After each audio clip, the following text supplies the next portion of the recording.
یہ تمام جوابات جو قصوں کی صورت میں دیے گئے اس وقت مسلمانوں اور کفار کے درمیان کشمکش کی صورتحال پر چسپاں بھی کر دیے گئے تھے۔ اس طرح نہ صرف سوالات کا جواب مل گیا بلکہ ان میں مسلمانوں کے لیے حوصلے اور کفار کے لیے عبرت کا سامان پیدا ہو گیا۔ اس صورت کے مضامین کا خلاصہ یہ ہے کہ اللہ تعالیٰ جس نے اس پوری کائنات کو تخلیق کیا ہے سب باتوں پر قادر ہے۔ وہ جس طرح چاہتا ہے کر گزرتا ہے، اس کو انسان کی طاقت پر قیاس مت کرو۔ یعنی جس طرح ہم انسانوں کے لیے لوگ باتیں کرتے ہیں کہ آپ نے کسی پرائم منسٹر کے پاس جانا ہو تو آپ سیڑھی در سیڑھی یعنی ذرائع ڈھونڈ کے اور وزیر سے کوتوال سے اور پھر اس طرح سے جاتے جاتے سربراہ تک یعنی جو حاکم ہے اس تک آپ پہنچو گے، تو اللہ کے لیے ایسے ذریعے مت پیدا کرو۔ اللہ تعالیٰ تو ہر ایک کے ساتھ ڈائریکٹ ہم کلام بھی ہوتا ہے، اللہ تعالیٰ سب کی دعائیں بھی سنتا ہے، رب تو سب کا رب ہے اور اس تک پہنچنے کے لیے ہمیں کسی سیڑھیوں کی ضرورت نہیں ہے، اس نے خود فرمایا ہے اپنے کلام قرآن مجید میں۔ تو سب سے پہلے آغاز اس سورت کا ہوگا رکوع نمبر 1 میں آیات 1 سے 12 میں قرآن مجید کے نزول کا مقصد اور قصہ اصحاب کہف۔ اس رکوع کے آغاز میں اللہ تعالیٰ نے قرآن کو سیدھی بات کہا ہے، یعنی یہ سچی اور سیدھی بات ہے، یہ کوئی کہاوت نہیں ہے جس میں کسی قسم کی کجی نہیں ہے، کوئی ٹیڑھا پن نہیں ہے، اور یہی سچی بات کی دلیل ہے۔ جس بات میں کجی اور پیچ و خم ہو وہ کبھی بھی سچائی کی بات نہیں ہو سکتی۔ یہی وجہ ہے کہ قرآن جس راہ کو سعادت کی راہ قرار دیتا ہے اسے صراط مستقیم کہتا ہے۔ پھر اس کے نزول کا مقصد یہ بتایا گیا ہے کہ یہ تبشیر اور تنذیر کے لیے نازل کیا گیا ہے، یعنی ایمان و عمل صالح کے نتیجے میں بشارت دینے والا اور انکار اور بدعملی کے نتیجے سے ڈرانے والا۔ آگے فرمایا کہ جو لوگ اللہ کی طرف اولاد منسوب کرتے ہیں ان کو یہ احساس نہیں کہ وہ کس قدر گمراہی کی بات کہتے ہیں، نہ ان کو اس بات کا کوئی بھی علم ہے اور نہ ہی ان کے باپ دادا کو علم تھا، وہ محض ایک گھڑا ہوا جھوٹ بول رہے ہیں۔ یہ وہ وقت تھا جب منکرین اور مشرکین قریش کی سرکشی انتہائی عروج پر تھی اور حضرت نبی کریم صلی اللہ علیہ وآلہ وسلم کا قلب مبارک لوگوں کی غفلت و محرومی کی غم سے بڑا ہی دلگیر ہو رہا تھا۔ آپ کے جوش اور دعوت و اصلاح کا یہ حال تھا کہ کسی طرح ہدایت گونٹ بنا کر لوگوں کو پلا دیں، یعنی آپ اپنی طرف سے پوری کوشش کر رہے تھے کہ ہدایت کو میں ایک ایسا گھونٹ بنا دوں، بس میں لوگوں کو کسی طریقے سے اصلاح کر دوں، میں لوگوں کو اسے پلا دوں، کیونکہ صورتحال ایسی تھی کہ آپ اگر آگ کے گڑھے کو دیکھ رہے تھے اور آپ پکار پکار کر لوگوں کو اس گڑھے کی طرف جانے سے روک رہے تھے، مگر لوگوں کا حال یہ تھا کہ آپ کو جھٹلائے جا رہے تھے اور گڑھے میں گرتے جا رہے تھے۔ انبیاء کا طریقہ دعوت اور اصلاح ہمیشہ یہ رہا ہے کہ وہ اس کے طالب ہی نہیں ہوتے بلکہ اس کے عاشق ہوتے ہیں۔ انسانوں کی گمراہی ان کے دلوں کا ناسور ہوتی ہے، انسانوں کی ہدایت کا جوش ان کے دل کے ایک ایک ریشے میں جا رچتا بستا ہے۔ ان کے نزدیک اس سے زیادہ رنج و الم کی کوئی بات نہیں ہوتی کہ انسان سچائی سے منہ موڑ لے، اور اس سے بڑھ کر ان کے لیے کوئی خوشی کی بات نہیں ہو سکتی کہ انسان راہ راست پر آ جائے اور ان کا ہمسفر بن جائے، یعنی جنت کے راستہ اختیار کر لے۔ آیت نمبر 7 اور 8 میں فرمایا کہ یہ دنیا امتحان گاہ ہے، یہاں ہم نے انسانوں کو اس لیے بھیجا ہے کہ آزمائش کریں ان کی۔ اس دنیا میں ہم نے زینت و آزمائش کی بہت سی چیزیں پیدا فرمائی ہیں جو انسان کے لیے فتنے کا موجب ہیں، بالآخر یہاں تک جو کچھ بھی ہے سب تباہ و برباد ہونے والا ہے۔ اس لیے اے انسان اس دنیا کی ظاہری رنگ و بو کے پیچھے اپنا وقت برباد مت کرو، بھلا جو چیز عارضی اور فانی ہے اس کے پیچھے تم اپنا سب کچھ لگا دیتے ہو، اور جو چیز باقی رہنے والی ہے اور دائمی ہے اسے چھوڑ دیتے ہو۔ تم عارضی عیش و آرام کو تو چاہتے ہو لیکن مستقل عیش کو پست پشت ڈال دیتے ہو۔ تم تھوڑی اور کچھ عمر کے لیے یعنی کچھ عرصے کی مشکل کو برداشت کرنے کے لیے تیار نہیں ہوتے مگر ایک لمبی اور سخت اور کٹھن مصیبت کو قبول کر لیتے ہو۔ آگے آیت نمبر 9 سے اصحاب کہف کا قصہ شروع ہوتا ہے۔ یہ چند نوجوان تھے جو اللہ کی رحمت پر بھروسہ رکھتے تھے۔ ان کی قوم نے ان کو شرک اور کفر پر آمادہ کرنا چاہا تو وہ اپنا ایمان بچانے کے لیے ایک پہاڑ کی غار میں جا چھپے۔ کئی سال تک وہ اس میں پوشیدہ رہے، آبادی سے ان کا کوئی علاقہ نہ رہا، یعنی کسی طرح کا کوئی تعلق انہوں نے نہیں چھوڑا۔ زندگی کی کوئی صدا ان کے کانوں میں نہیں پہنچتی تھی۔ وہ کئی سال تک اس غار میں سوئے رہے، پھر وہ اٹھائے گئے، یعنی وہ کچھ عرصے کے لیے غار میں چھپ ہوئے تھے، پھر وہ اٹھائے گئے یعنی ظاہر ہوئے۔ یہ سب کچھ اس لیے ہوا کہ واضح ہو جائے کہ دونوں جماعتوں میں سے کون سی جماعت ایسی تھی جو وقت کے واقعات اور ان کے نتائج کا بہتر اندازہ کر سکتی تھی۔ دو جماعتوں سے مراد ایک تو اصحاب کہف اور دوسری ان کی قوم کے وہ لوگ جو انہیں کفر و شرک میں مبتلا کرنے پر تلے بیٹھے تھے۔ یہ اس قصے کا حاصل ہے۔ آگے مزید اس کی وضاحت بھی آئے گی اور تھوڑی سی تفصیل جو ہے وہ اس کی ضروری ہے، جو کہ ہم آگے جانیں گے انشاءاللہ تعالی۔ اصحاب کہف کی سرگشت، غار میں پناہ لینا۔ رکوع نمبر 2 میں فرمایا گیا آیت نمبر 13 سے 17 میں کہ وہ چند نوجوان تھے جو اللہ پر ایمان رکھتے تھے اور اللہ نے بھی ان کے سامنے ہدایت کی راہ خوب کھول کر ان کے دلوں کو ایمان پر مضبوط کر دیا۔ ان کی قوم بت پرست تھی، اس کا بادشاہ اور سردار لوگوں کو زبردستی بت پرستی پر مجبور کرتے تھے۔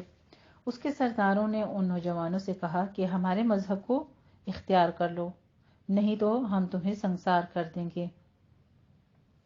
آخری بار بادشاہ نے ان کو طلب کیا اور ان سے اپنا مذہب ترک کرنے کے لیے کہا اور اس کے لیے ان کو کچھ مہلت بھی دے دی تاکہ وہ اپنا رویہ بدل کر اپنی قوم کے مذہب میں واپس پلٹ آئیں۔ چنانچہ اس وقت وہ اللہ تعالیٰ کی مدد سے راہ استقامت پر جم کر کھڑے ہو گئے اور پکار اٹھے کہ ہم اللہ کے ساتھ کسی کو شریک نہیں بنائیں گے، اگر ایسا کوئی کیا تو ایک بعید از قیاس بات ہوگی۔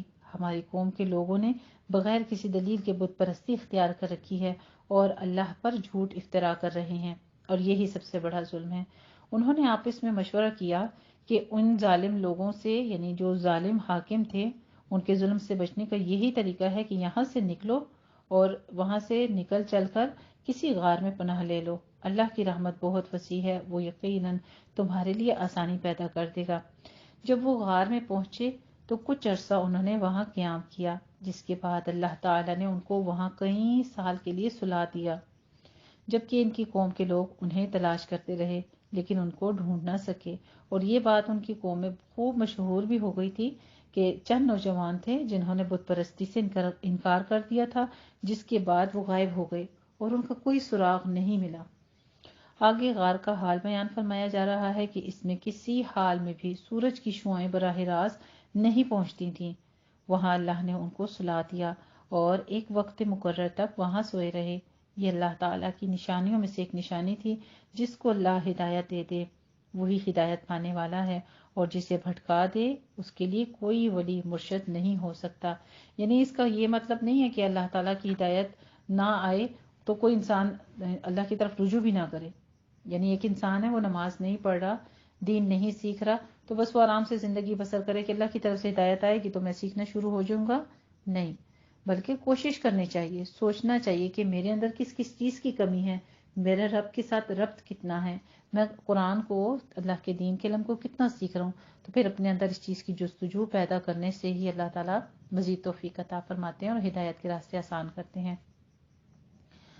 آگے بتایا جا رہا ہے کہ غار میں طویل عرصے کا قیام اور تذکیر و عبرت کا ذریعہ ان لوگوں کو بنایا گیا۔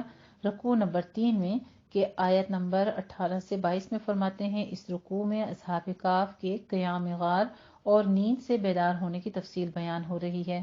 جب وہ غار میں اللہ کے حکم سے سو گئے تھے تو وہ دیکھنے والوں کو یوں محسوس ہوتا تھا کہ وہ جاگ رہے ہیں، حالانکہ وہ سو رہے تھے۔ اللہ تعالیٰ کی حکمت بالغہ سے وہ کروٹیں بدلتے رہتے تھے اور ان کا کتا غار کے دہانے پر پاؤں پھیلائے بیٹھتا تھا۔ باہر سے جب کوئی اس منظر کو دیکھتا تو اس پر دہشت چھا جاتی تھی۔ اللہ کے حکم سے جب وہ ایک لمبے عرصے کے بعد دوبارہ بیدار ہوئے تو ان کو اس بات کا اندازہ نہ تھا کہ وہ کتنا عرصہ سوئے تھے۔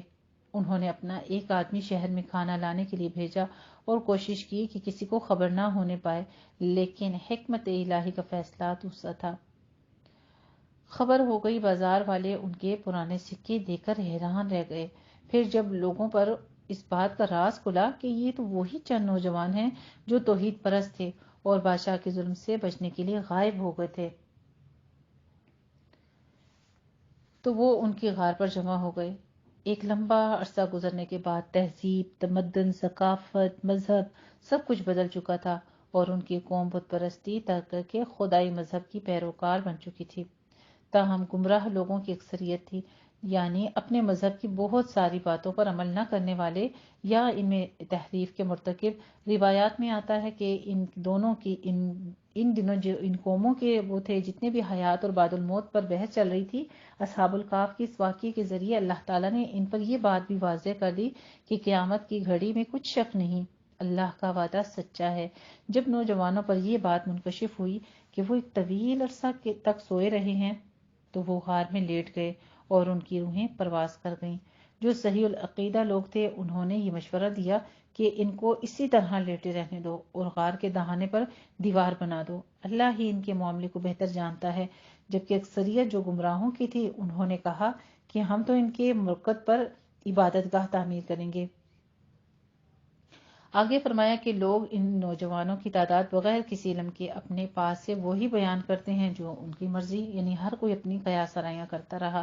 آپ صلی اللہ علیہ وآلہ وسلم کو فرمایا جا رہا ہے کہ آپ فرما دیجئے کہ ان کی صحیح تعداد اللہ کے سوا کسی کو معلوم نہیں، یعنی اصل چیز ان کی تعداد یا ان کے عرصہ قیام کا تعین نہیں ہے، بلکہ اصل چیز یا بحث طلب باتیں جو ہیں وہ اس واقعے کے اندر وہ ہیں جو باعث تذکیر و عبرت ہیں۔ یہ مشرکین ان کی تعداد وغیرہ پر بحث کر کے اس واقعے کو اصل پہلوؤں سے لوگوں کو دور رکھنا چاہتے ہیں، یعنی اصل مقصد جو ہے اصحاب کہف کا ذکر وہ کیا ہے کہ وہ توحید پر تھے، وہ توحید کا تذکرہ ہٹانے کے لیے بس وہ کتنے تھے انہی باتوں کو لے کر بحث کر کے، اور ان کی حقیقت جو ہے یعنی توحید کی طرف اللہ کی طرف آنے نہیں دیتے تھے۔ گمراہ لوگوں کا یہ ہمیشہ سے طریقہ کار رہا ہے کہ وہ غیر ضروری چیزوں میں الجھا کر ضروری چیزوں کو نظروں سے اوجھل کرنے اور دوسروں کو جھوٹا ثابت کرنے کی کوشش کرتے ہیں۔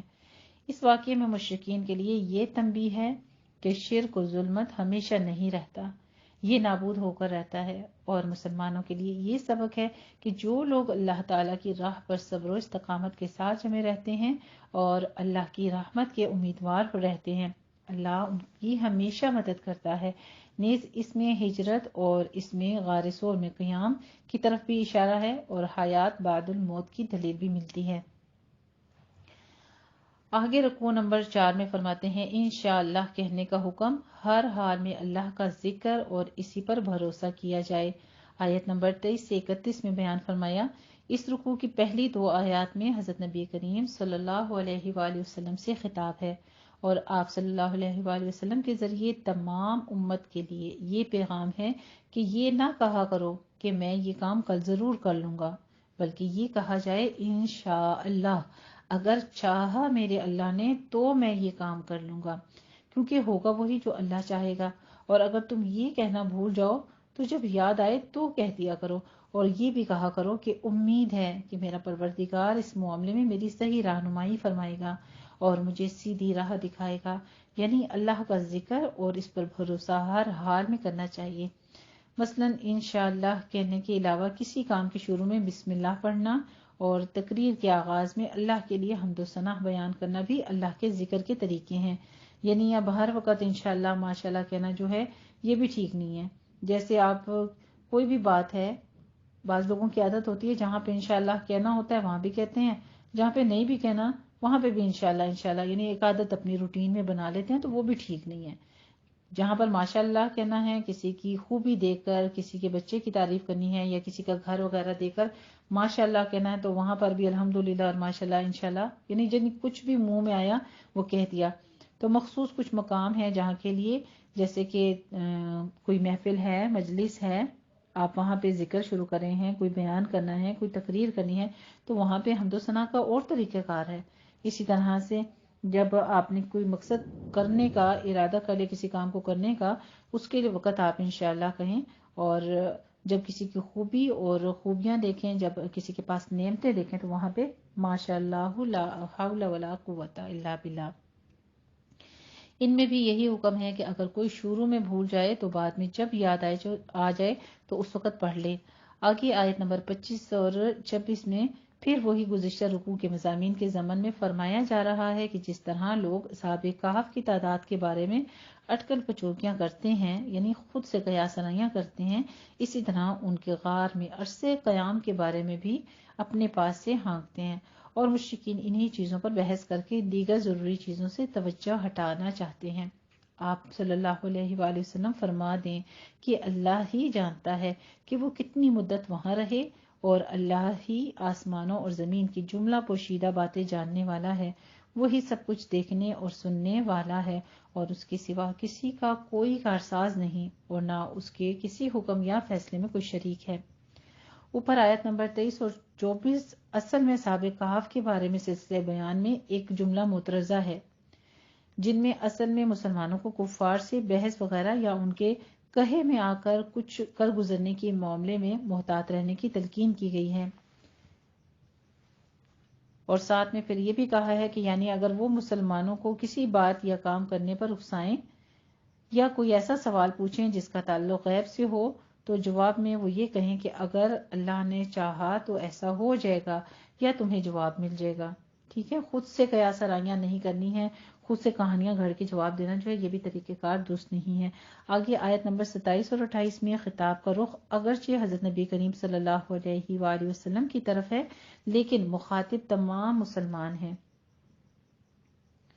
ضمناً کفار کو بھی سنایا جا رہا ہے، فرمایا آپ صلی اللہ علیہ وآلہ وسلم اللہ کی کتاب کی تلاوت میں مشغول رہیں، کلمات وحی نے دعوت اللہ کے ضمن میں اور جن باتوں کا اعلان کیا ہے انہیں کوئی بدل نہیں سکتا۔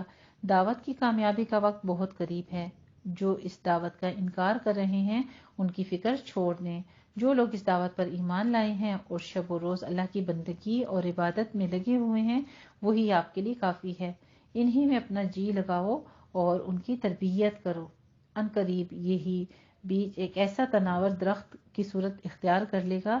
آگے آیت نمبر 29 سے 31 میں فرمایا کہ اعلان کر دیجئے، ان لوگوں کے بارے میں اعلان کر دیجئے کہ دعوت حق اور اللہ کی سچائی سب کے سامنے آ گئی ہے، اب جس کا جی چاہے اسے مانے اور جس کا جی چاہے نہ مانے، کسی پر زبردستی نہیں ہے، جو تکذیب کریں گے ان کے لیے جہنم کا عذاب ہے، جہاں وہ پانی مانگیں گے تو اس کی بجائے تیل کے تلچھٹ میں ملیں گے اور جو ان کے منہوں کو بھون کر رکھ دے گا، لیکن جو لوگ ایمان لائیں گے اور اچھے عمل کریں گے ان کا اجر ضائع نہیں ہوگا، ان کے لیے ہمیشگی کے باغ ہوں گے جہاں ہر قسم کا آرام اور آسائش ہوگا۔ دو آدمیوں کی مثال، ایک خدا پرست دوسرا منکر غافل، یہ آ رہا ہے ہمارے پاس رکوع نمبر 5 میں، آیت نمبر 32 سے لے کر 44 تک، یعنی 32 سے 44 میں ہمارے پاس جو ذکر ہوگا، تو اس رکوع میں دو آدمیوں کی مثال سے دنیا کی چیزوں کی بے ثباتی اور انکار اور تکبر کے برے انجام کو واضح کیا گیا ہے۔ اس سے یہ بات بھی واضح ہوتی ہے کہ جب کسی منکر انسان کے پاس مال و اقتدار آ جاتا ہے تو وہ غرور اور تکبر میں مبتلا ہو جاتا ہے، اور بسا اوقات خدائی کا دعویٰ بھی کر بیٹھتا ہے، جیسے کہ فرعون تھا، نمرود تھا، یا اور اس قسم کے حاکم بادشاہ جو تھے، اور وہ یہ سمجھتا ہے کہ یہ سب کچھ میری وجہ سے ہے اور میرے ہی اختیار میں سارا کچھ ہے اور مجھے کبھی زوال نہیں آ سکتا۔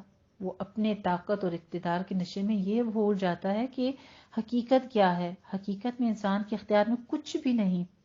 انسان کا تو یہ حال ہے کہ وہ اپنے آپ کو بھی نہیں سنبھال سکتا۔ ہنالک الولایۃ للہ الحق، یہاں اختیار تو صرف اللہ برحق کے پاس ہے، اسی کی وجہ سے تمام چیزوں کو ثبات ہے، وہ نہ چاہے تو یہاں کچھ قائم نہیں رہ سکتا، صرف اس کے دیے ہوئے ثواب کا ثواب حاصل ہے۔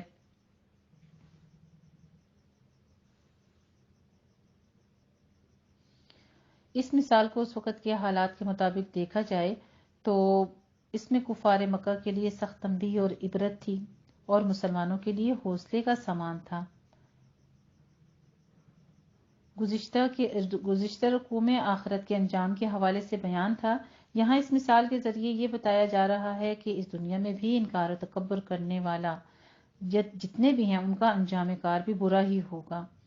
اور اللہ سبحانہ وتعالیٰ نے آگے فرماتے ہیں، چنانچہ فرمایا کہ وہ دو آدمی تھے، یعنی اب ہمیں یہاں پہ ذکر یہ کیا جا رہا ہے دو شخصوں کے بارے میں، اور بہت ہی خاص آیات مبارکہ ہیں جس میں دلیل کے ساتھ بتایا گیا کہ یہ جو دو آدمیوں کا واقعہ ذکر کیا جا رہا ہے آگے، ہمیں اس میں دلیل کے ساتھ بتایا جا رہا ہے کہ دو شخص تھے، وہ بھلا کون تھے؟ ایک منکر قیامت تھا جو کہ اللہ تعالیٰ کا انکار کر چکا تھا، یعنی اپنے تکبر کی وجہ سے انکار کر رہا تھا، تو اللہ تعالیٰ نے ایک کو سب کچھ دیا تھا لیکن وہ منکر قیامت تھا، اور دوسرے کے پاس دنیاوی ساز و سامان میں سے کچھ نہ تھا مگر وہ اللہ پر ایمان رکھتا تھا۔ پہلا غرور اور گھمنڈ میں مبتلا ہو کر دوسرے کو حقیر سمجھنے لگا اور کہنے لگا میں تم سے زیادہ خوشحال ہوں اور یہ میرے لیے خوشحالی جو ہے بگڑنے والی نہیں ہے۔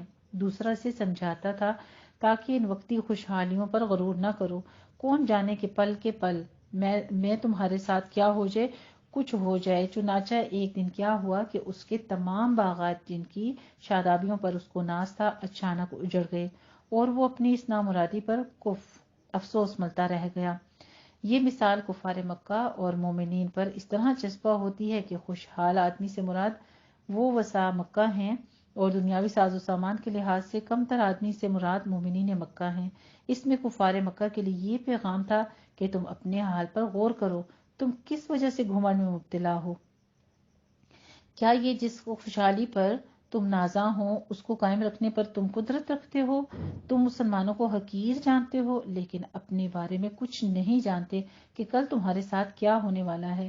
اس میں مسلمانوں کے لیے یہ بشارت تھی کہ ان منکرین کی خوشحالیاں ختم ہونے والی ہیں، کہ تمام اختیار اللہ کے ہاتھ میں ہے۔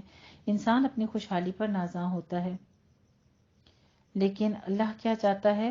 وہ انسان کو سمجھانا چاہتا ہے کہ انسان جس خوشحالی پر اتنا ناز کر رہا ہے اور وہ یہ نہیں سمجھتا کہ یہ سب کچھ اس کو اس کے پروردگار نے دیا ہے۔ جس طرح وہ سب چیزیں دے سکتا ہے اسی طرح یہ واپس بھی لے سکتا ہے۔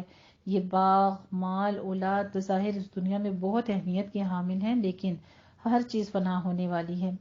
جب ہم اپنے اللہ کو نہ پہچانیں اور اس کے ساتھ دوسروں کو شریک کر کے اس کی نعمتوں کی ناشکری کریں یا اپنے خود ساختہ تصورات و عقائد پر فریفتہ ہو کر گھمنڈ غرور میں مبتلا ہو جائے تو آخرکار اس کا انجام برا ہی ہوتا ہے۔ دعوت حق کے منکرین کو اس دنیا میں بھی محرومیاں ملتی ہیں اور اس دنیا کی خوشحالیاں مٹنے والی ہیں۔ یہ بھی سمجھایا جا رہا ہے کہ انسانوں کی کوئی تدبیر ان کو مٹنے سے نہیں بچا سکتی۔ آگے رکوع نمبر 6 میں ہمارے پاس ذکر ہوگا دنیاوی زندگی کی مثال کیا ہے۔ آیت نمبر 45 سے 49 میں بیان کیا جا رہا ہے کہ دنیاوی زندگی کا نقشہ ایک مثال سے سمجھایا گیا ہے۔ اس دنیا کی دل فریبیاں اور خوشحالیاں جن پر ہر کوئی فریفتہ رہتا ہے محض 4 گھڑی کی دھوپ کی مانند ہے، اس سے زیادہ انہیں قرار نہیں اور نہ ان کی کوئی قدر و قیمت ہے۔ دنیا کی زندگی کی مثال ایسی ہے جیسے زمین کی رویدگی ہو۔ جب اللہ تعالیٰ کی اس قدرت سے آسمان سے پانی برستا ہے تو زمین کا گوشہ گوشہ سبزیوں اور لالیوں سے بہشت زار بن جاتا ہے۔ جس طرف بھی نگاہ ڈالو پھولوں کا سا حسن و جمال ہوتا ہے یا پھلوں اور دانوں کا فیضان، لیکن یہ سب چیزیں کب تک رہتی ہیں؟ اس کے بعد کیا ہوتا ہے؟ وہی کھیت کھلیان اور درخت جو زندگی کا ایک خوبصورت حصہ بنے رہتے ہیں، سرمایہ بنے رہتے ہیں اور بخشش کے کارخانے تھے، اچانک ایک دوسرے عالم میں تبدیل ہو جاتے ہیں۔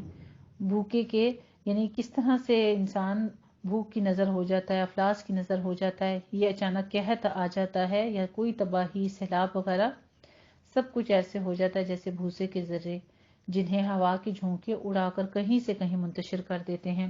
وہ کسی بھی مصرف کے نہیں ہوتے، زیادہ سے زیادہ چولہے میں جلانے کے لیے ڈال دیے جاتے ہیں۔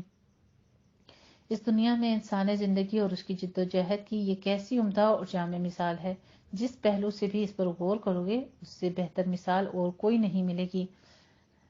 نمبر 1 تو یہ کہ دنیا کی دل فریبیاں جب نکھرتی ہیں تو ان کا ویسا ہی حال ہوتا ہے، اور نمبر 2 یہ کہ لیکن یہ سب عارضی اور ناپائیدار ہوتی ہیں، ان کے لیے جو وقت مقرر ہوتا ہے جب وہ پورا ہو جاتا ہے تو پھر کچھ بھی باقی نہیں رہتا۔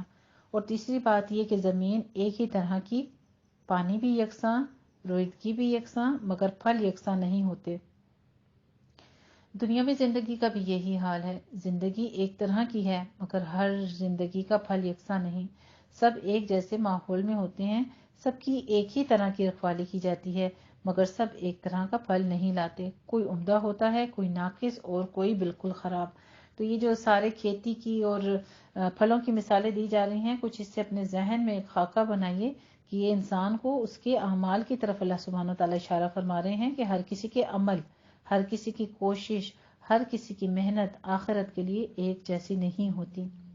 اس میں اور بہت ساری باتیں ہیں جو انشاءاللہ تعالی ہم اس سورت میں سیکھیں گے.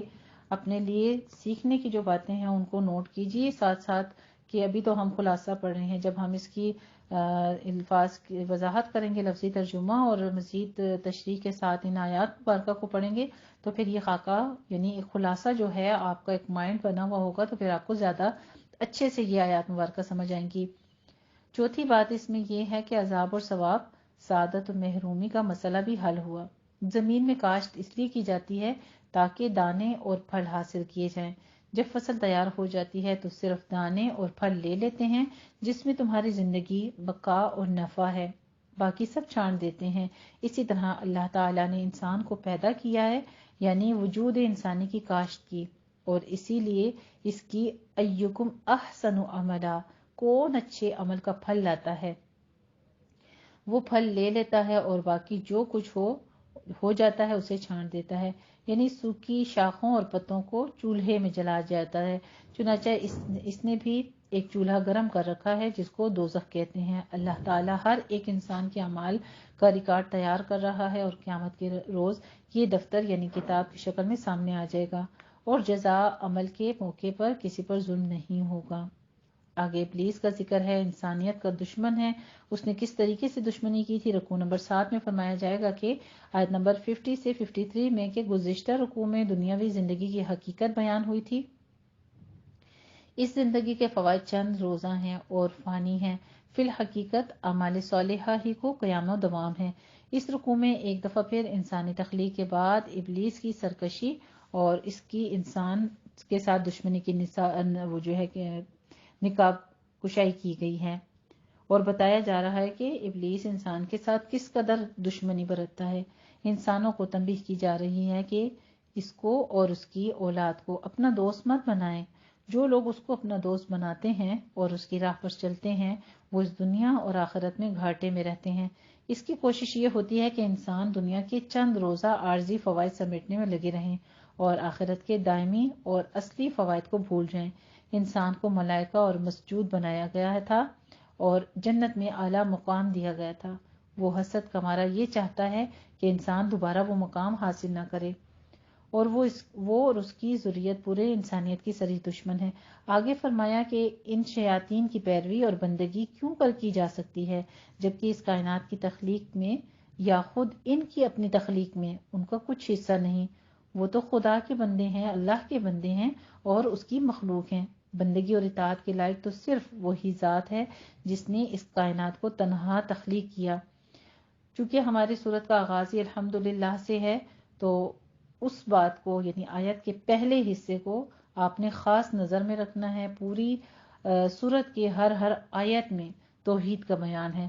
اگر ہم غور کریں اس میں ہمیں جتنے بھی واقعات سیکھنے کو ملیں گے اور جتنی آیات کا تذکرہ ہے، تو آپ نوٹ کیجئے گا کہ ہر آیت میں توحید کی طرف اشارہ کیا جا رہا ہے. یہاں یہ سوال پیدا ہو سکتا ہے کہ شیطان کی بندگی کون کرتا ہے؟ سب لوگ اس پر لعنت بھیجتے ہیں. تو اس کا جواب یہ ہے کہ یہاں پر جس شرک کی قرآن مذمت کر رہا ہے وہ شرک اعتقادی نہیں بلکہ شرعی عمل ہے. یعنی اللہ کے حکم کے مقابلے میں کسی دوسرے کا ایسا حکم ماننا جو اللہ کے حکم کی تنقیص کرتا ہو اور اسے اپنی زندگی میں اس طرح سے نافذ کرنا جس طرح کے اللہ کا حکم کرنا چاہیے. اب شیطان کا حملہ انسان کے نفس پر ہوتا ہے، جس کی وجہ سے انسان طرح طرح کے نظریات کو جنم دیتا ہے. حقیقت یہ ہے کہ اس دنیا میں جتنے بھی بدعقید یا نظریات ہیں سب انسانی نفوذ کی پیداوار ہیں. یعنی انسان نے اپنے نفس سے گھڑے ہوئے ہیں جن کا منبع شیطانی وسوسے ہیں. اب ایک طرف اللہ کی واضح احکامات ہیں اور دوسری طرف شیطانی وسوسوں سے پیدا شدہ نظریات کا عقیدے. گویا اللہ کے احکامات کے سوا جن احکامات اور نظریات یا عقیدے وغیرہ کی پیروی کی جائے گی تو اس کا سرا جو ہے وہ شیطان سے ضرور ملے گا، اور یہی وہ گمراہی ہے یا شرک ہے جس کے بارے میں یہاں بتایا جا رہا ہے. آگے آیت نمبر 52 اور 53 میں فرمایا جا رہا ہے کہ قیامت کے روز جب اللہ تعالیٰ ان مشرکوں سے فرمائے گا کہ جن ہستیوں کو تم میرے ساتھ شریک سمجھتے تھے اب انہیں بلاؤ، تو وہ ان کو پکاریں گے لیکن ان میں سے کوئی بھی جواب نہ دے گا. وہاں مشرکین اور شیاطین کے درمیان عداوت ڈال دی جائے گی اور وہ دونوں مل کر بھی ایک دوسرے کی کچھ مدد نہ کر سکیں گے. جب وہ جہنم کو دیکھیں گے تو سمجھ جائیں گے کہ اب انہیں اسی میں گرنا ہے. اور وہ اس سے بچنے کا کوئی راستہ نہیں پائیں گے۔ آگے رکوع نمبر 8 شروع ہوگا، جس میں دعوت قرآنی کا اسلوب اور نظام رحمت کا تقاضا اور اس کے مہلت کا عمل بیان کیا گیا ہے۔ آیت نمبر 54 سے 59 تک اس رکوع میں حکمت پر مبنی استدلال کیا گیا ہے کہ قرآن مجید اپنی بات سمجھانے کے لیے ایک ہی بات کو مختلف اسلوب میں، مختلف مواقع پر، مختلف شکلوں میں بارہا بار دہراتا ہے، جہاں بجا آیتوں، مثالوں اور موعظت کو تعریف سے تعبیر کرتا ہے۔ سورہ بنی اسرائیل یعنی الاسراء کی آیت نمبر 41 میں بھی اس اسلوب کا ذکر ہے تاکہ لوگوں کے لیے تذکیر اور موعظت کا ذریعہ بنے۔ جب ہم عام فہم اور انداز میں قرآن کے اس اسلوب پر تدبر اور تفکر کرتے ہیں تو اس کے سب اسرار اور رموز جو ہیں وہ کھلتے جاتے ہیں۔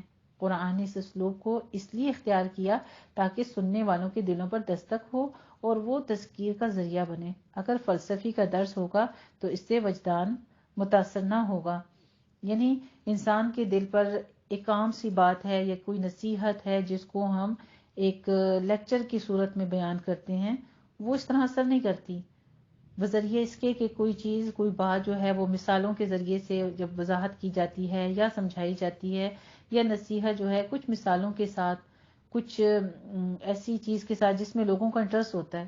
تو اللہ سبحانہ تعالیٰ نے کتنے خوبصورت انداز میں اس قرآن مجید کو شائع کیا، ماشاءاللہ سے اس قرآن مجید کا نزول اتنے خوبصورت انداز سے ہے۔ ہر پارے میں آپ دیکھیں وہی ذکر ہے، وہی مشرکین کا ذکر، وہی اللہ کی طرف رغبت کی ذکر، وہی عقیدہ توحید کو قائم کرنا، لیکن ہر ایک پارے میں انہی آیات کو بدل کر، تبدیل کر کے مزید وضاحت کے ساتھ پیش کیا گیا ہے۔ یہاں اس رکوع میں قرآن کے منکرین کی شقاوت قلبی کا ذکر کیا گیا ہے کہ وہ اس حد تک پہنچ چکی ہے کہ طلب حق کی جگہ جدل اور نزاع اور عبرت پذیری کی بجائے تمسخر اور مذاق ان کا شیوا بن چکا ہے، اور وہ کسی بھی صورت قرآن کو قبول کرتے نظر نہیں آتے، بلکہ اس سے اعراض اور نفرت ہی کرتے ہیں۔ ایسا اس وجہ سے ہے کہ ان کے ظلم و سرکشی کی وجہ سے اللہ کے قانون کی روح سے ان کی عقلیں مار دی گئی ہیں اور ان کے ظاہری حواس بھی معطل ہو چکے ہیں۔ اب ان کی کتنی ہی رہنمائی کی جائے وہ راہ پانے والے نہیں ہیں۔ آیت نمبر 58 میں اس حقیقت سے پردہ کشائی کی جا رہی ہے کہ ان منکرین کی سرکشیوں کا نتیجہ کیوں جلد ظہور میں نہیں آتا۔ فرمایا یہ سب اس لیے ہے کہ تیرا پروردگار رحمت والا ہے، یہاں اس کے نظام رحمت کا قانون کار فرما ہے۔ اس کا تقاضا یہ ہے کہ ایک خاص وقت تک سب کو مہلت دی جائے، چنانچہ قانون امہال کی روح سے ہر قوم کو ایک خاص وقت تک مہلت عمل دی جاتی ہے۔ اس مہلت میں ہر طرح کے عمل کی آزادی ہوتی ہے، لیکن یہ مقرر مہلت جیسے ہی ختم ہوتی ہے ہر قوم اپنے اعمال کے نتائج سے دوچار ہو جاتی ہے۔ ہمیشہ سے ایسا ہوتا رہا ہے۔ کتنی ہی بستیاں ایسی تھیں کہ جب ان کے ظلم و شرک کی انتہا ہو گئی تو وہ تباہ و برباد کر دی گئی۔ مہلت عمل کے حوالے سے مزید تفصیل جو ہے وہ سورہ ہود میں آخری رکوع میں انشاءاللہ تعالیٰ آئے گی، وہاں بھی ہم پڑھیں گے اس کو۔ آگے قصے حضرت موسیٰ علیہ السلام اور خضر علیہ السلام میں حقیقت احوال کی پردہ کشائی کی گئی ہے رکوع نمبر 9 میں، اور آیات نمبر 60 سے لے کر 70 تک ہمیں بتایا گیا ہے اس رکوع میں کہ اس سوال کا جواب دیا جا رہا ہے جو مشرکین مکہ یہودیوں کے ایمان پر حضرت نبی کریم صلی اللہ علیہ وآلہ وسلم سے موسیٰ اور خضر علیہ السلام کے متعلق پوچھا کرتے تھے۔ اس قصے سے جس اہم حقیقت کی پردہ کشائی کی جا رہی ہے، اور یہی وہ قصہ موسیٰ علیہ السلام اور خضر علیہ السلام کی حقیقت ہے جو کہ ہمیں قرآن مجید میں درج کیا گیا، جس کے بارے میں اس وقت کفار اور مسلمان دونوں کو بتانا مقصود بھی تھا، اور وہ یہ ہے کہ ظاہرین جتنے بھی تھے ان کی نگاہیں دنیا میں جو کچھ ہوتے دیکھتی ہیں ان سے غلط نتائج اخذ کر لیتی ہیں۔ اس کی وجہ یہ ہوتی ہے کہ وہ ان مصلحتوں کو ادراک نہیں کر پاتے جنہیں ملحوظ رکھ کر اللہ سبحانہ و تعالیٰ اس کائنات میں اپنا نظام چلا رہا ہے۔ موجودہ حالت ایسی ہی ہے کہ سرکشوں کے لیے کامرانیاں اور مومنوں کے لیے محرومیاں دکھائی دیتی ہیں، لیکن صرف اتنی سی بات دیکھ کر کہ حقیقت حال جو ہے اس کا فیصلہ کر لینا درست نہیں ہوتا۔ یعنی جو سامنے آپ کو نظر آ رہا ہے، آپ جو دیکھ رہے ہیں، اس حقیقت کو دیکھ کے آپ کچھ بھی فیصلہ کبھی بھی قائم نہ کریں۔ بہت بڑی وضاحت اس صورت میں ہمیں یہ بھی ملتی ہے کہ اپنے پاس سے، اپنی نظر سے بھی بعض اوقات دیکھ کر کوئی چیز تو اس کا فیصلہ خود سے نہیں کر لینا چاہیے۔ یہاں معاملات کی حقیقت وہ نہیں ہوتی جو بظاہر دکھائی دیا جاتا ہے۔ کتنی ہی بظاہر اچھائیاں ہیں جو کہ حقیقت میں برائیاں ثابت ہوتی ہیں، اور کتنی ہی برائیاں ہیں جو حقیقت میں اچھائیاں ہوتی ہیں۔ انسان کی عقل صرف ظاہر پر حکم لگاتی ہے، مگر نہیں جانتی کہ اس کی تہ میں کیسے کیسے امور پوشیدہ ہیں۔ سرکشوں کے لیے وقتی طور پر کامرانیاں ہیں اور مومنوں کے لیے محرومیاں۔ کیا یہ کامرانیاں فی الوقت کامرانیاں ہیں، یعنی کامیابیاں جو ہیں، اور محرومیاں محرومیاں ہیں؟ جب پردہ اٹھے گا تو حقیقت حال سامنے آ جائے گی۔ مومن بعض دفعہ ایسے حالات دے کر دل شکستہ ہو جاتا ہے، اور بعض دفعہ سخت آزمائش کی حالت میں اس کا ایمان متزلزل ہو جاتا ہے۔ ایسے ہی حالات، یعنی یہ اس وقت کا واقعہ ہے جبکہ حضرت موسیٰ علیہ السلام اپنے ابتدائی دور نبوت میں مصر میں تھے، اور فرعون بنی اسرائیل پر ظلم و ستم ڈھا رہا تھا۔ ابھی وہ بنی اسرائیل کو لے کر مصر سے نکلے تھے، گویا اس وقت جن حالات سے بنی اسرائیل کو سابقہ تھا، ایسے ہی حالات کا مکہ میں مسلمانوں کو سامنا تھا۔ یعنی آپ صلی اللہ علیہ وسلم کو اب سارا کچھ حضرت موسیٰ علیہ السلام کا اور بنی اسرائیلیوں کا واقعہ جو ہے وہ بتانے کا مقصد دیکھیے کہ اللہ سبحانہ و تعالیٰ اس سورت کو نزول کر رہے ہیں، تو اس سورت کا نزول کی سبب کیا ہے؟ مزید برآں چونکہ ابتدائی دور نبوت تھا، اس لیے یہ سفر حضرت موسیٰ علیہ السلام کی تربیت کا حصہ تھا۔ اللہ تعالیٰ نے حضرت موسیٰ علیہ السلام کو اپنے کارخانہ مشیت کا پردہ اٹھا کر اس کی ایک ذرا سی جھلک دکھائی تھی، تاکہ انہیں معلوم ہو جائے کہ دنیا میں شب و روز جو کچھ ہو رہا ہے کیسے اور کن مصلحتوں سے ہو رہا ہے، کس طرح واقعات کا ظاہر ان کے باطن سے متعلق ہے، اور دونوں میں فرق کیا ہے، دونوں میں کیا بات ہے جو مختلف ہے۔ اللہ سبحانہ تعالیٰ نے حضرت موسیٰ علیہ السلام کو بذریعہ وحی مطلع کیا کہ جہاں دور دریا، یعنی دور پار ایک کنارہ ہے زمین کا جہاں دو دریا ملتے ہیں، وہاں ہمارا ایک بندہ تمہیں ملے گا جو بعض امور میں تم سے زیادہ عالم اور دانا ہے۔ یعنی موسیٰ علیہ السلام کو کتاب دی گئی، حکمت دی گئی، نبی چن لیا گیا، اس کے باوجود اللہ سبحانہ تعالیٰ نے فرمایا کہ وہ چند باتوں میں، بعض باتوں میں تم سے زیادہ عالم اور دانا ہے۔ وہاں جاتے ہوئے ایک مچھلی اپنے ساتھ لے لینا، جس جگہ مچھلی غائب ہو جائے وہیں وہ بندہ، یعنی حضرت خضر علیہ السلام کے بارے میں فرمایا کہ وہ تمہیں ملے گا۔ جب حضرت موسیٰ علیہ السلام نے مچھلی کو توشہ دان میں رکھا، یعنی ایک باسکٹ سی تھی، ٹوکری سی، تو اپنے شاگرد کو مچھلی کے بارے میں خصوصی ہدایت کر دی کہ وہ اس کا خیال رکھے۔ پھر جب وہ اپنے شاگرد یعنی ساتھی کو لے کر ساتھ چلے اس مرد کی صلاح کے، یعنی اس کی تلاش میں، جو مرد صالح تھا اس کی تلاش میں روانہ ہو گئے، تو اس سے کہا کہ جب تک میں دو دریاؤں کے سنگم پر نہ پہنچ جاؤں مسلسل چلتا ہی رہوں گا۔ دیکھ لیجئے، یہ تھی علم کی تڑپ۔ حالانکہ نبی تھے، چاہتے تو اللہ تعالیٰ ان کو وہیں پہ وحی کر کے اور سارا کچھ بتا سکتے تھے، لیکن اللہ نے دیکھنا مقصود تھا کہ اس کے اندر جو تڑپ ہے وہ کس حد تک ہے، یہ کتنا ثابت قدم، یعنی ایک آزمائش تھی۔ تو علم کے راستے میں ہمارے لیے بھی بہت بڑی دلیل ہے یہ کہ ہمیں بھی آزمائشیں آئیں گی، راستے میں بہت ساری مشکلات بھی آئیں گی، آگے ہم موسیٰ علیہ السلام کا واقعہ بھی پڑھیں گے، اور بہت سارے سوال ہمارے اندر جنم لیتے ہیں، لیکن صبر، تھوڑا سا حوصلہ۔ قرآن مجید ہر ایک سوال کی گرہ کھول دیتا ہے۔ قرآن مجید ہمارے ذہن کے جتنے بند افعال ہیں نا، ان کو کھول کے اور روشنی بخش دیتا ہے۔ یہ ایک ایسا نور ہے جو ہمارے دلوں کو، ہمارے دماغ کو روشن کر دیتا ہے۔ تو تھوڑا سا وقت لگتا ہے، لیکن انسان علم کی تہوں تک بھی پہنچنا شروع ہو جاتا ہے اللہ کے اذن کے ساتھ۔ آگے فرماتے ہیں کہ جب وہ اس سے ملنے والے مقام پر پہنچے تو دونوں آرام کے لیے ایک پتھر کے پاس لیٹ گئے، اور مچھلی میں زندگی پیدا ہو گئی اور وہ دریا میں چلی گئی۔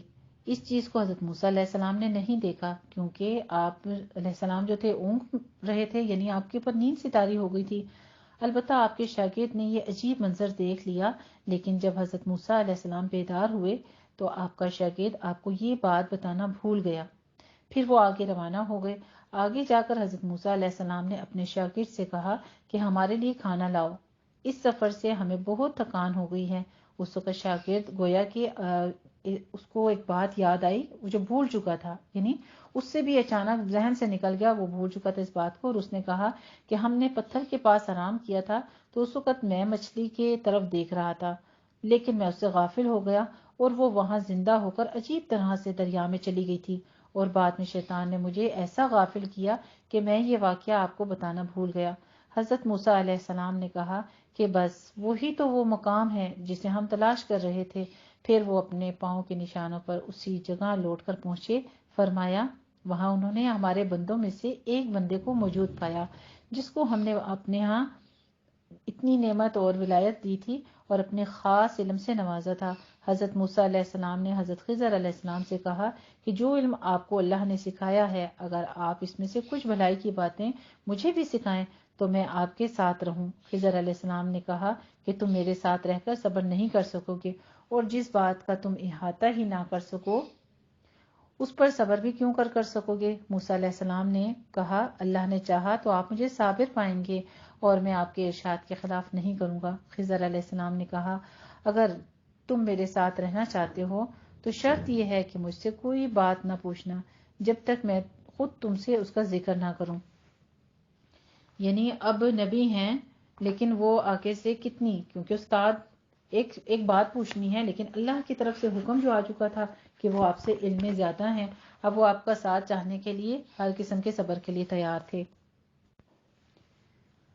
آگے ہمارا اتنے رکوع میں ہمارا ماشاءاللہ سے 9 رکوع کے بعد ہمارا 15 پارہ مکمل ہو رہا ہے الحمدللہ، اور پھر آگے جو ہمارا خلاصہ تشریح جو ہے وہ 16ویں پارے سے شروع ہوگی، رکوع نمبر 10 سے۔ تو آیات نمبر 71 سے لے کر 82 ہمارا شروع ہوگا۔ اس میں ظاہری احوال اور باطنی اسرار کی حکمت بیان کی گئی ہے۔ گزشتہ رکوع سے حضرت موسیٰ علیہ السلام اور حضرت خضر علیہ السلام کا قصہ چل رہا تھا۔ حضرت خضر علیہ السلام کی نسبت یہ فرمایا کہ ہم نے اسے اپنے پاس سے ایک علم عطا فرمایا ہے، یعنی وہ صاحب وحی تھے اور اللہ تعالیٰ نے ان کو براہ راست ایک خاص علم سے نوازا تھا۔ اس میں دنیاوی ظاہری اسباب اور وسائل کا عمل و دخل نہ تھا۔ اس واقعے سے جو باتیں سامنے آتی ہیں اس کی روح سے اس علم کی نوعیت یہ تھی کہ حضرت خضر علیہ السلام پر بعض امور کے باطنی احوال اور اسرار کھول دیے گئے تھے، یعنی کچھ ایسی پوشیدہ باتیں جو کہ خضر علیہ السلام کو علم دے دیا گیا تھا وہ موسیٰ علیہ السلام کو علم نہیں تھا۔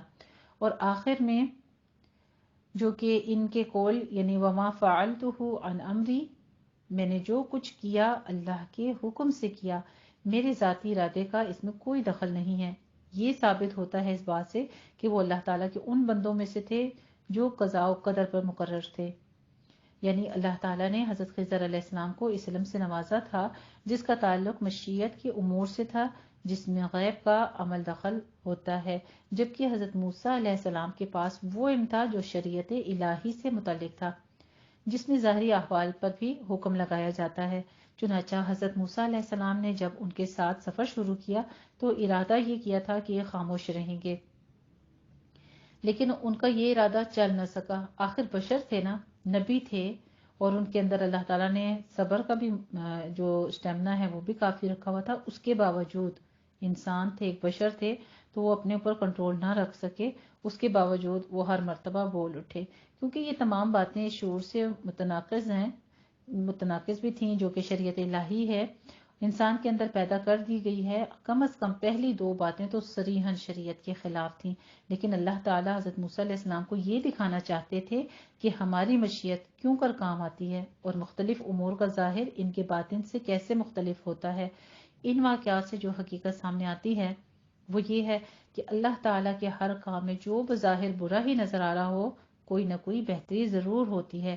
انسان چونکہ فطرتاً عجلت پسند ہے، اس لیے وہ ظاہری حالات دیکھ کر فوراً کوئی نہ کوئی غلط فیصلہ کر لیتا ہے، ان کو دیکھ کر غلط نتائج اخذ کر لیتا ہے یا ان سے دل برداشتہ اور مایوس ہو کر بیٹھ جاتا ہے۔ ان واقعات سے یہ سبق ملتا ہے کہ اللہ تعالیٰ پر کامل یقین اور بھروسہ رکھنا چاہیے۔ یہاں جو کچھ بھی ہو رہا ہے اس کے پیچھے اللہ تعالیٰ کی زبردست مشیت کام کر رہی ہے۔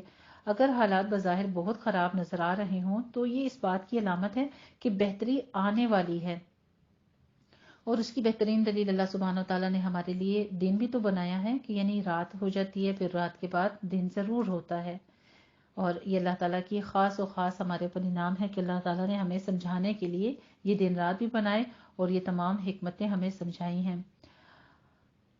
آگے ہمیں ساتھ ان باتوں میں یہ بھی سمجھایا جا رہا ہے کہ انسان کو چھوٹی چھوٹی سی باتوں پر، چھوٹی چھوٹی سی تلخیوں کے اوپر، پریشانیوں کے اوپر، آزمائشوں کے اوپر دل برداشتہ نہیں ہو جانا چاہیے، کیونکہ یہ اس بات کی علامت ہے کہ بہتری آنے والی ہے۔ یہ دنیا دارالعمل ہے، یہاں انسانوں کی آزمائش مطلوب ہے، یعنی امتحان گاہ ہے نا، تو آپ ایگزامینیشن ہال میں جا کر کیا کرتے ہیں؟ پیپر دینا ہوتا ہے ہر حال میں، وہاں پہ امتحان ہر حال میں پیپر جو آپ کے پاس آ گیا امتحان کو آپ نے کراس کرنا ہوتا ہے، وہ سوال جو آپ کے لکھے ہوئے ہوتے ہیں کوشچن پیپر کے اوپر وہ سالو کرنے ہوتے ہیں، پھر ہی کہیں جا کے اگر آپ نے سوالوں کے جواب درست دے دیے تو پھر آپ کامیاب ہو جاتے ہیں، پاس ہو جاتے ہیں اور اگلی کلاس میں چلے جاتے ہیں۔ یہی انسان کے ساتھ معاملہ ہے، اور اگر آپ نے پڑھا نہیں ہے، علم حاصل نہیں کیا، توجہ نہیں دی ہے، تو پھر آپ اس وقت پیپر میں کیا لکھیں گے؟ اسی طرح ہم جب عمل نہیں کرتے، قرآن کو نہیں پڑھتے، قرآن کو سیکھتے نہیں ہیں، تو ہم نے عمل کیا کرنا ہے؟ پھر خالی پیپر ہی دے رہے ہیں، بس زندگی گزر رہی ہے، خالی حال میں بیٹھے ہوئے ہیں، پیپر لے کر بیٹھے ہوئے ہیں، اور جس وقت رزلٹ اناؤنس ہوگا تو اس وقت پھر کیا؟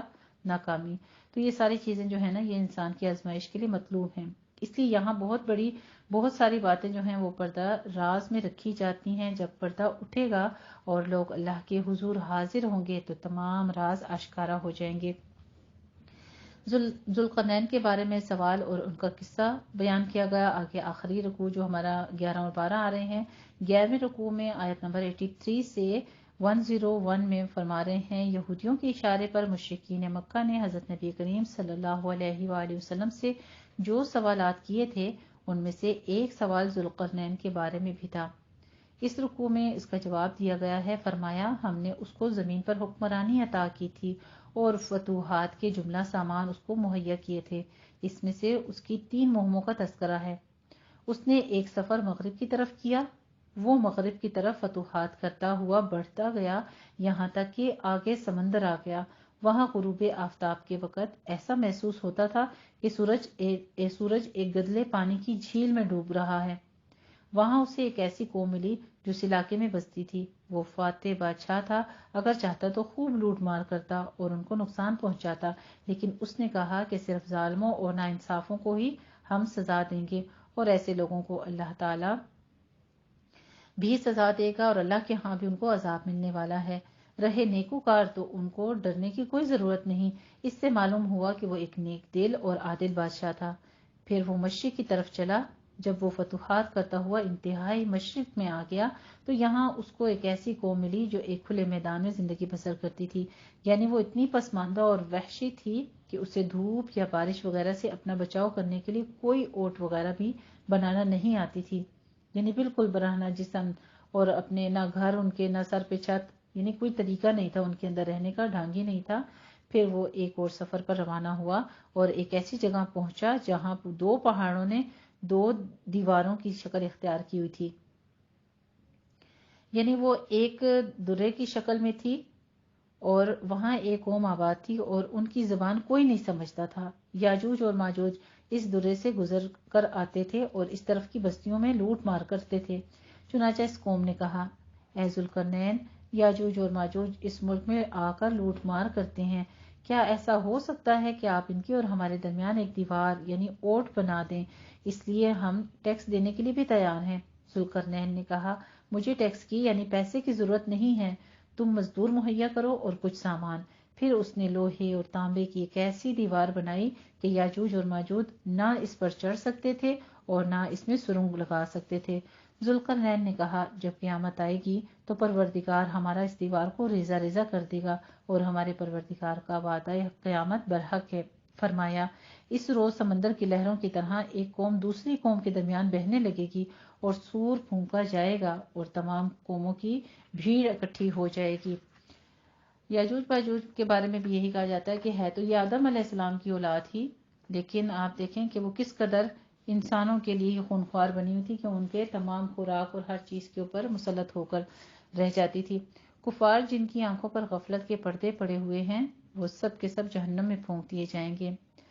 اب اس سورت کا آخری رکوع کا بیان ہے، رکوع نمبر 12 اور آیت نمبر 102 سے 110 یعنی 102 سے 110 تک، کہ دنیا کے لیے سعی اور عمل آخرت کے مقابلے میں نابود ہونے والا ہے، یعنی دنیا کے لیے کوشش اور عمل آخرت کو چھوڑ کر جو صرف دنیا کی کوشش میں لگا رہتا ہے تو وہ سب کچھ نابود ہونے والا ہے۔ یہ سورہ کہف کا آخری رکوع ہے۔ اس میں انسانوں کی سعی یعنی کوشش اور عمل اور اس کے انجام کی طرف متوجہ کیا گیا ہے۔ جو لوگ صرف دنیا ہی کے لیے اپنی کوشش اور عمل کرتے ہیں ان کے لیے آخرت میں کچھ حصہ نہ ہوگا، ان کی تمام کوششیں نابود ہونے والی ہیں۔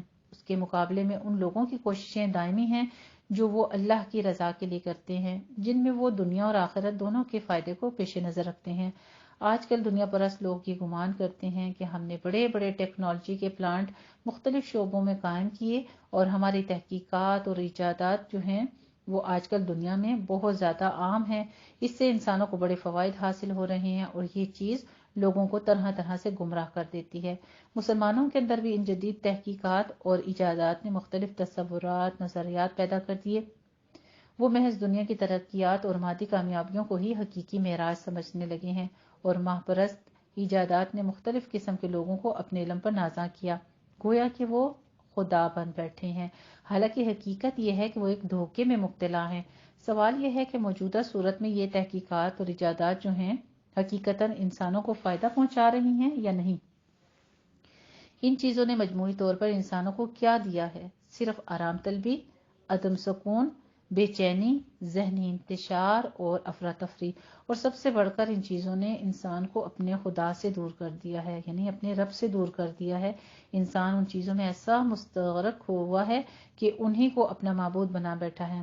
وہ اس حقیقت کا ادراک نہیں رکھتا جو کچھ اللہ سبحانہ تعالیٰ نے اس کو عطا کیا ہے وہ سب ان چیزوں سے دور ہو کر اپنے رب کو ہی بھول رہا ہے، اور یہ نہیں سوچتا کہ یہ سب چیزیں جو دنیا کی خاطر دنیا کے لیے کر رہا ہے نابود ہونے والی ہیں. وہ یہ نہیں جانتا کہ یہ چیزیں فتنہ اور آزمائش کے لیے ہیں.